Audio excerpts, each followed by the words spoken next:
আপনার নাম বলুন। বৈশাখী বিশ্বাস। কোথা থেকে এসেছেন? বেথুয়াডোরে। হ্যাঁ।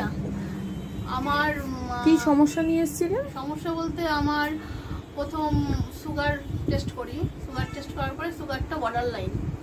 তারপরে পায়ে একটা ওই ছোট্ট একটা ফুসকুড়ি মতো হয়, এক্সিমা যেটা বলে। তারপরে আমার একটু বড় হতে লাগে চুলকাতে চুলকাতে। তা আমি স্যারের কাছে এসে দুবার ওষুধ খেয়েছি। দুবার মোটামুটি 2.5 মাসের মধ্যে আমার পায়ের ওটা প্রায় ভালোর দিকে, আর সুগারটা একদম নর্মালে চলে এসেছে। আর এখানে ওষুধ খেয়ে আমি ভালো আছি, খুব ভালো আছি। আর বুকে তো 2 বছর আগে আমার একটা অপারেশন হয়েছিল, ওটা হচ্ছে গল ব্লাডার স্টোন।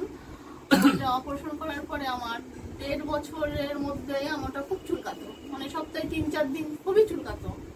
তাই স্যারকে বলে উনি একটা ওষুধ দিয়েছিলেন। পুরো ফাইলটা আমার শেষ হয়নি, কিন্তু আমার চুলকানোটা বন্ধ হয়ে গেছে।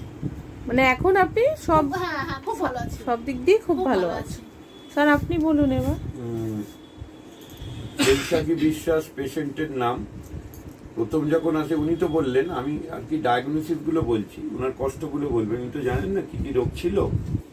ওনার একটা টেন্ডেন্সি ছিল সুগারে, আর ছিল সুগারটা বর্ডার লাইন ছিল, আর একটা এক্সিমেটাস ডার্মাটাইটিস ছিল, আর একটা কি বললেন যেন বুকে একটা গল ব্লাডার স্টোন অপারেশনের পরে ওই জায়গাটা অ্যাডিশন হয়ে গেছিল। অ্যাডিশন মানে এটা হয় ওই মাসল গুলো, মানে যেরকম ছুরি মারলে তারপরে যেরকম একটা অপারেট করে একটা এরকম হয়ে যায়, দাগ পড়ে যায়, সেই রকম ধরনের হয়ে গেছিল। একে বলে অ্যাডিশন। যাই হোক, আর কি ছিল, আর পায়ের এক্সিমা ছিল। যাই সব থেকে বড় কথা হচ্ছে, দেখুন কোনোটাই কিন্তু আসলে হচ্ছে টাইম। এগুলো কোনোটাই কম অল্প সময় সারে না, প্রত্যেকটাই অনেক দিন ধরে ট্রিটমেন্ট করতে হয়।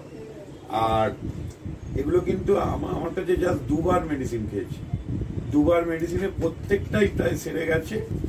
এবং যাতে এক্সিমা অনেক ভালো আছে, কিন্তু যাতে রেকার না করে সেই জন্য মেডিসিন দেওয়া হয়েছে।